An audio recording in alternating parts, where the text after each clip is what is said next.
നമസ്കാരം ഗൈസ്, വളരെ ഇൻട്രസ്റ്റിംഗ് ആയിട്ടുള്ളൊരു വീഡിയോ ആണിത്. അതായത് കുറേ കാലത്തിന് ശേഷം, കുറേ ഹൈപ്പിന് ശേഷമാണ് OnePlus 13S ഇറങ്ങിയത്. അത് ഇറങ്ങിയിട്ട് കുറേ കാലത്തിന് ശേഷമാണ് ഞാനും ഈ വീഡിയോ ചെയ്യുന്നത്. അതൊരു ശരിയായ കാര്യമില്ല എനിക്കറിയാം, പക്ഷേ എന്നാലും പറയേണ്ടത് പറയണം എന്നുള്ളത് കൊണ്ടും നല്ലൊരു ഫോണാണ് എന്നുള്ളത് കൊണ്ടും എനിക്ക് ഈ വീഡിയോ ചെയ്തേ പറ്റുള്ളൂ. സോ OnePlus 13Sനെ കുറിച്ച് പറയുന്ന സമയത്ത് കോമ്പാക്റ്റ് സ്മാർട്ട് ഫോണാണ് നമ്മൾ കാത്തിരുന്നത് പോലെ തന്നെ കോമ്പാക്റ്റ് സ്മാർട്ട് ഫോണിൻ്റെ മാർക്കറ്റ് നമുക്കറിയാവുന്നതുപോലെ അത്യാവശ്യം നല്ല രീതിയിൽ വർക്ക് ചെയ്യുന്നൊരു മാർക്കറ്റ് തന്നെയാണ്. സാംസങ് ഗാലക്സി S25 ആയാലും ഏറ്റവും കൂടുതൽ സെല്ല് ചെയ്ത് പോകുന്ന iPhone 16 ആയാലും അവരുടെ ഒന്നിനും കൊള്ളാത്ത iPhone 16e ആയാലും ഒക്കെ കോമ്പാക്റ്റ് സ്മാർട്ട് ഫോണുകളാണ്. പിന്നെ ആൻഡ്രോയിഡിൻ്റെ ആ ഒരു ഭാഗത്ത് നോക്കുന്ന സമയത്ത് ഞാൻ പറഞ്ഞ പോലെ തന്നെ സാംസങ് ഗാലക്സി S25 ഉണ്ട്, പിന്നെ നമുക്ക് Xiaomi 15 വരുന്നുണ്ട്, ഇനി വരാനിരിക്കുന്ന ഫോൺസുകളുണ്ട്. സോ എല്ലാം കൂടി വെച്ചിട്ട് നമ്മൾ പറയുന്ന സമയത്ത് OnePlus 13S എടുക്കാൻ പറ്റുമോ ഇല്ലയോ എന്നുള്ളൊരു കാര്യം നമുക്ക് കുറച്ചും കൂടി ഒന്ന് ചിന്തിക്കേണ്ടതായിട്ട് വരുന്നുണ്ട്. സോ വീഡിയോ അവസാനം വരെ എടുത്ത് കാണുക. നിങ്ങളിപ്പോൾ കണ്ടിരിക്കുന്ന ടെക്ടോടെക് മലയാളം എന്ന യൂട്യൂബ് ചാനൽ. ഞാൻ അമർനാഥ് കുളുടെ വേണ്ട, നമുക്ക് നേരെ വീഡിയോയിലേക്ക് കിടക്കാം.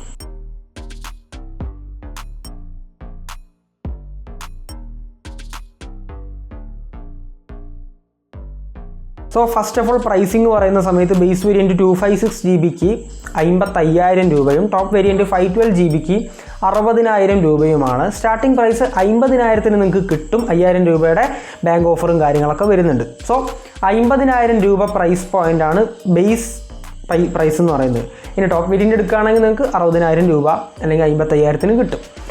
ആൻഡ് 3 കളർ വേരിയൻസിലാണ് വരുന്നത്. ജസ്റ്റ് ഞാനവിടെ ഫോട്ടോസ് കൊടുത്തേക്കാം. ആൻഡ് ഒരു കളേർഡ് കേസും പിന്നെ ഒരു Type C to Type C cable, പിന്നെ ഒരു 80 വാട്ട്സിൻ്റെ ഒരു ബ്രിക്കുമാണ് നിങ്ങൾക്ക് പെട്ടിൻ്റെ അകത്ത് കിട്ടുന്നത്. ഇനി ഡിസൈൻ ഡിപ്പാർട്ട്മെൻറ്റിനെ കുറിച്ച് പറയുന്ന സമയത്ത് ഗ്ലാസ് ബാക്കാണ്, അലൂമിനിയം ഫ്രെയിംസ് ആണ് നിങ്ങൾക്ക് കിട്ടുന്നത്. ആൻഡ് ഞാൻ പറഞ്ഞതുപോലെ 3 കളർ വേരിയൻസ് ആണ് വരുന്നത്. 185 ഗ്രാമാണ് വെയിറ്റ് ആൻഡ് 8.2 mm മാത്രമേ തിക്നെസ് വരുന്നുള്ളൂ. ആൻഡ് വെയിറ്റ് ഡിസ്ട്രിബ്യൂഷൻ 50-50 ആണ്. ടോപ്പ് ആൻഡ് ബോട്ടം 50-50 ആയിട്ടാണ് വെയിറ്റ് ഡിസ്ട്രിബ്യൂഷൻ ചെയ്തിരിക്കുന്നത്. എന്തായാലും ഇൻഹാൻഡ് ഫീലും പരിപാടിയൊക്കെ അടിപൊളിയായിരിക്കും. ബോക്സി ഡിസൈനും കൂടിയാണ്. സോ എന്തായാലും കോമ്പാക്ട് ഫോണും കൂടിയാണല്ലോ. സോ ഇൻഹാൻഡ് ഫീലൊക്കെ അടിപൊളിയായിരിക്കും. മാറ്റ് ഫിനിഷാണ് ബാക്കിലൊക്കെ കൊടുത്തിരിക്കുന്നത്. Gorilla Glass 7 അതിൻ്റെ പ്രൊട്ടക്ഷനാണ് ഫ്രണ്ടിൽ വരുന്നത്. ബാക്കിലുള്ള പ്രൊട്ടക്ഷൻ മെൻഷൻ ചെയ്തിട്ടില്ല.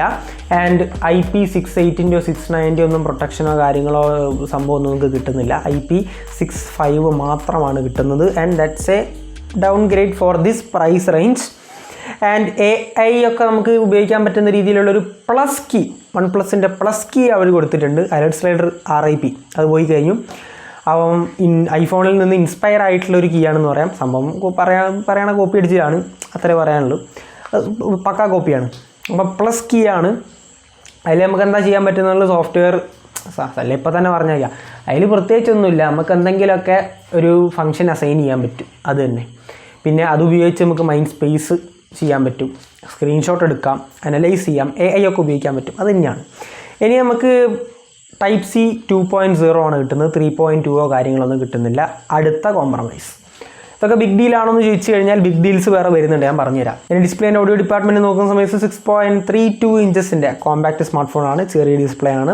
1.5K resolution, 120 ഹെർട്സിൻ്റെ LTPO പാനലാണ്. LTPO എന്ന് പറയുമ്പോൾ 1 Hz to 120 Hz. So battery saving പരിപാടിയൊക്കെ നടക്കും. ബെസൽസ് നോക്കുമ്പോൾ യൂണിഫോം ആണ്, സ്ലിം ആണ്, ഒരുവിധം നല്ല രീതിയിൽ തന്നെ ചെയ്തിട്ടുണ്ട്, എനിക്കിഷ്ടപ്പെട്ടു. Gorilla Glass 7 അതിൻ്റെ പ്രൊട്ടക്ഷൻ നേരത്തെ പറഞ്ഞതുപോലെ തന്നെ 1600 നെറ്റ്സിൻ്റെ ഹൈ ബ്രൈറ്റ്നസ് മോഡ്, 2160 ഹെർട്സിൻ്റെ PWM ഡിമ്മിങ്ങിൻ്റെ സപ്പോർട്ട് കാര്യങ്ങൾ, HDR10+ നിങ്ങൾക്ക് കിട്ടുന്നുണ്ട്. അതോടൊപ്പം ഡോൾബി വിഷനും കിട്ടുന്നുണ്ട്. അക്വാ ടച്ചിൻ്റെ ഫീച്ചർ വരുന്നുണ്ട്.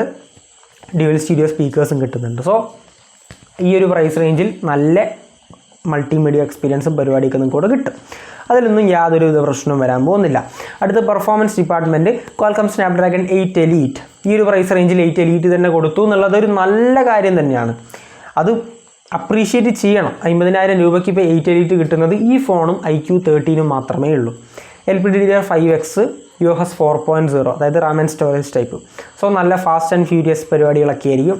ലേറ്റസ്റ്റ് തന്നെയാണ്, വലിയ കുഴപ്പമൊന്നുമില്ല. 2.5 മില്യൺ AnTuTu സ്കോർ വരുന്നുണ്ട്. 75% CPU ത്രോട്ട്ലിംഗ് സ്റ്റെബിലിറ്റി കാര്യങ്ങളൊക്കെ കിട്ടുന്നുണ്ട്. ആൻഡ് BGMI 90 FPS ആണ്. നമുക്ക് സോഫ്റ്റ്വെയർ വെച്ച് പുഷ് ചെയ്ത 120 FPS വരെ കിട്ടും.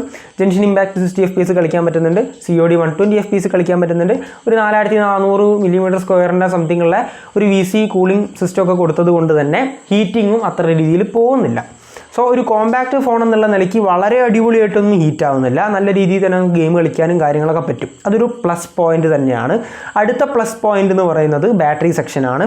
5850 mAh ബാറ്ററി കിട്ടുന്നുണ്ട്. സോ ഈ ഒരു കോമ്പാക്റ്റ് ഫോം ഫാക്ടറിൽ നല്ലൊരു ബാറ്ററി ലൈഫ് തന്നെ നിങ്ങൾക്ക് അത് തരും. കൂടാതെ തന്നെ 80 വാട്ടിൻ്റെ വയർഡ് ചാർജിങ്ങും കൂടിയുള്ളത് പെട്ടിയിൽ തന്നെ കിട്ടുന്നതും കൂടി ഉള്ളതുകൊണ്ട് ഇതിൻ്റെ കോമ്പറ്റീറ്റേഴ്സ് ആയിട്ടുള്ള ഐഫോണോ സാംസങ്ങോ അത് കൊടുക്കുന്നില്ല. പക്ഷേ ഷവോമി കൊടുക്കുന്നുണ്ട്. അത് ഡയറക്റ്റ് കോമ്പറ്റീഷൻ അല്ല, കുറച്ച് പ്രൈസ് കൂടുതലാണ്. അത് നിങ്ങൾക്ക് ബോക്സിൽ തന്നെ കിട്ടുന്നുണ്ട്. സോ ബാറ്ററി സെക്ഷൻ അടിപൊളിയാണ്, പക്ഷേ വയർലെസ് ചാർജിങ് ഇല്ല, അടുത്ത ഡ്രോബാക്ക്. ആൻഡ് ഇനി നമ്മൾ ഓക്സിജൻ OS 15 സോഫ്റ്റ്വെയറിനെ കുറിച്ച് പറയുന്ന സമയത്ത് oxygen OS 15 based on Android 15 ആണ്. 4 വർഷത്തെ ആൻഡ്രോയിഡ് അപ്ഡേറ്റ്, 6 വർഷത്തെ സെക്യൂരിറ്റി പാച്ച് അപ്ഡേറ്റ്, കുറഞ്ഞ ബ്ലോട്ട്വെയറുകളേ ഉള്ളൂ. സോ ഓക്സിജൻ OS നല്ല എക്സ്പീരിയൻസ് ആണ്, ഫ്ലൂയിഡ് ആണ്, സംഭവം അടിപൊളിയായിരിക്കും, നല്ല അനിമേഷൻസും കാര്യങ്ങളൊക്കെ ആയിരിക്കും. പിന്നെ കുറച്ച് AI ഫീച്ചേഴ്സ് കാര്യങ്ങളുണ്ട്. AI മൈൻഡ് സ്പേസ് ഉണ്ട്.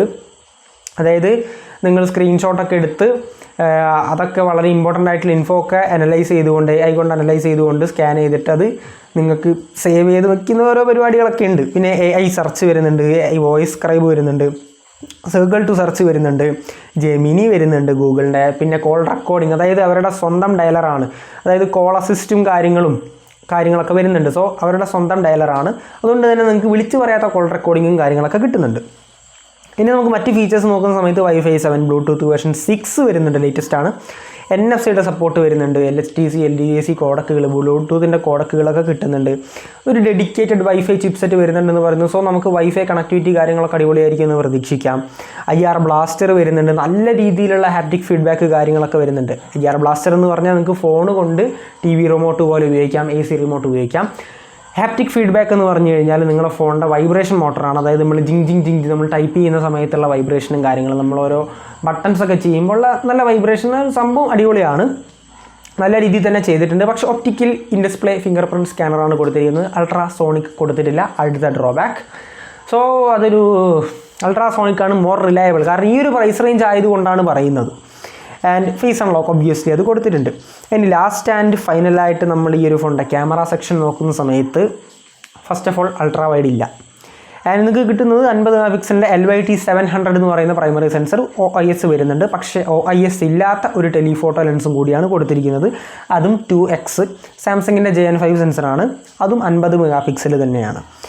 ഫ്രണ്ടിലൊരു 32 മെഗാപിക്സലിൻ്റെ സെൽഫി ഷൂട്ടർ, അത് 4K 30 FPS ഷൂട്ട് ചെയ്യാൻ പറ്റും. ബാക്കിൽ 4K 60 FPS പറ്റും, ഫ്രണ്ടിൽ 4K 30 FPS കൊടുത്തിട്ടുണ്ട്. 60 FPS കൊടുക്കണമായിരുന്നു.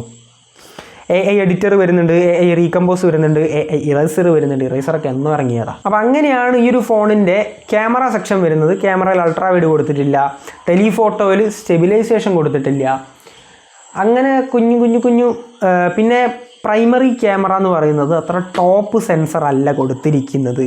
സോ ഇതൊരു ഫ്ലാഗ്ഷിപ്പ് ലെവൽ ക്യാമറ എക്സ്പീരിയൻസ് ഒന്നും തരാൻ പോകുന്നില്ല. അപ്പോൾ ക്യാമറ മൊത്തത്തിൽ അവർക്കൊരു ഫ്ലാഗ്ഷിപ്പ് ലെവലാക്കാം. ഹാസൽബ്ലാഡിൻ്റെ ബ്രാൻഡിങ്ങോ കാര്യങ്ങളോ ഒന്നും കൊടുത്തിട്ടില്ല. അപ്പോൾ മൊത്തത്തിലൊരു ഫ്ലാഗ്ഷിപ്പ് അല്ല ക്യാമറ. അപ്പോൾ നിങ്ങൾക്ക് ആ ഒരു ഡ്രോബാക്ക്, IP6869 കൊടുത്തിട്ടില്ല.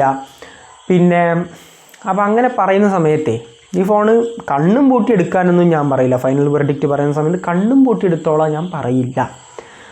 കാരണം ഇതിനേക്കാളും better battery, better charging IQ13 ഉണ്ട്, ബെറ്റർ ക്യാമറ IQ13 IP6869 അതിലുണ്ട്. ഇതിനേക്കാളും എന്തായാലും ബെറ്റർ ഗെയിമിംഗ് ആയിരിക്കും IQ13. കോമ്പാക്റ്റ് എന്നുള്ള ഒരൊറ്റ പേര് പറഞ്ഞുകൊണ്ട്, ശരിയാണ് കോമ്പാക്റ്റ് ഫോണുകൾ ഇഷ്ടപ്പെടുന്നവർ ഒരുപാട് പേര് കാണും. പക്ഷേ എന്നും കരുതി ഇത് വാല്യൂ ഫോർ മണി ഒന്നുമല്ല, പക്ഷെ നിങ്ങൾക്ക് എടുക്കാം, കുഴപ്പമൊന്നുമില്ല. പക്ഷെ ഞാൻ പറഞ്ഞ ഈ കുഞ്ഞു സാക്രിഫൈസസ് കാര്യങ്ങളുണ്ട്. പിന്നെ ക്യാമറ അത്ര ടോപ്പ് എക്സ്പീരിയൻസ് ഒന്നും ആയിരിക്കില്ല, പക്ഷേ നല്ലൊരു കോമ്പാക്ട് സ്മാർട്ട് ഫോണാണ്. പക്ഷേ ഒന്നുകൂടി കൺസിഡർ ചെയ്യേണ്ട ഒരു കാര്യം എന്ന് പറയുന്നത് iPhone 16 ആണെങ്കിൽ അതിൻ്റേതായ ഡ്രോബാക്കുകൾ കാര്യങ്ങൾ, പിന്നെ S25 ആണെങ്കിൽ സാംസങ്ങിൻ്റേതായ കുറച്ച് ഡ്രോബാക്ക് കാര്യങ്ങളുണ്ട്. സോ ആ ഒരു കോൺസെപ്റ്റിൽ നോക്കുന്ന സമയത്ത് ഈ ഫോൺ ഓക്കെയാണ്, അടിപൊളിയാണ്. 50,000 രൂപയെ വരുന്നുള്ളൂ. പക്ഷേ നമ്മളെ ഷവോമി 15 നോക്കുന്ന സമയത്ത് കുറച്ച് പ്രൈസ് കൂടും, പക്ഷേ ബെറ്റർ ക്യാമറ, മൊത്തത്തിൽ അടിപൊളിയായിരിക്കും. പക്ഷേ അല്ലെങ്കിൽ ഈ പ്രൈസിന് ഏതാണ് ബെറ്റർ എന്ന് ചോദിക്കുകയാണെങ്കിൽ IQ13 ആണ്. എടുക്കാൻ പറ്റുമെന്ന് ചോദിച്ചാൽ എടുക്കാം, ഒരു കുഴപ്പമില്ല. പക്ഷേ കണ്ണും കൂടി എടുക്കാൻ പറ്റുമോ ചോദിച്ചാൽ എടുക്കണ്ട. നിങ്ങൾ വേണമെങ്കിൽ ഒന്ന് പ്രൈസ് കുറയാൻ വേണ്ടി കാത്തിരുന്നോന്നാണ് ഞാൻ പറയാം. വില കുറയുക ഇൻ ദ സെൻസ് വല്ല അടുത്ത ഓഫർ സീസണിലോ ഒക്കെ ചിലപ്പോൾ വില കുറയാൻ സാധ്യതയുണ്ട്. സോ വെയിറ്റ് ആൻഡ് വാച്ച് എന്ന് മാത്രം പറഞ്ഞുകൊണ്ട് ഇന്നത്തെ വീഡിയോ ഇത്ര മാത്രം. കൂടുതൽ വീഡിയോസിന് വേണ്ടി ചാനൽ സബ്സ്ക്രൈബ് ചെയ്യുക. ഒരു സൈഡിൽ ബെല്ലൈക്കൺ കൊടുത്താൽ വീഡിയോ ഇഷ്ടപ്പെട്ടാൽ ലൈക്ക് ചെയ്യുക, ഷെയർ ചെയ്യുക, കമൻറ്റ് ചെയ്യുക. ഇൻസ്റ്റാഗ്രാമൊക്കെ ഒന്ന് പോയി ഫോളോ ചെയ്യാൻ മറക്കേണ്ട, link is in the description. So അടുത്തൊരു നല്ല വീഡിയോയിൽ കാണാം. Thanks for watching. എല്ലാവർക്കും സ്റ്റേ സേഫ്. ബൈ.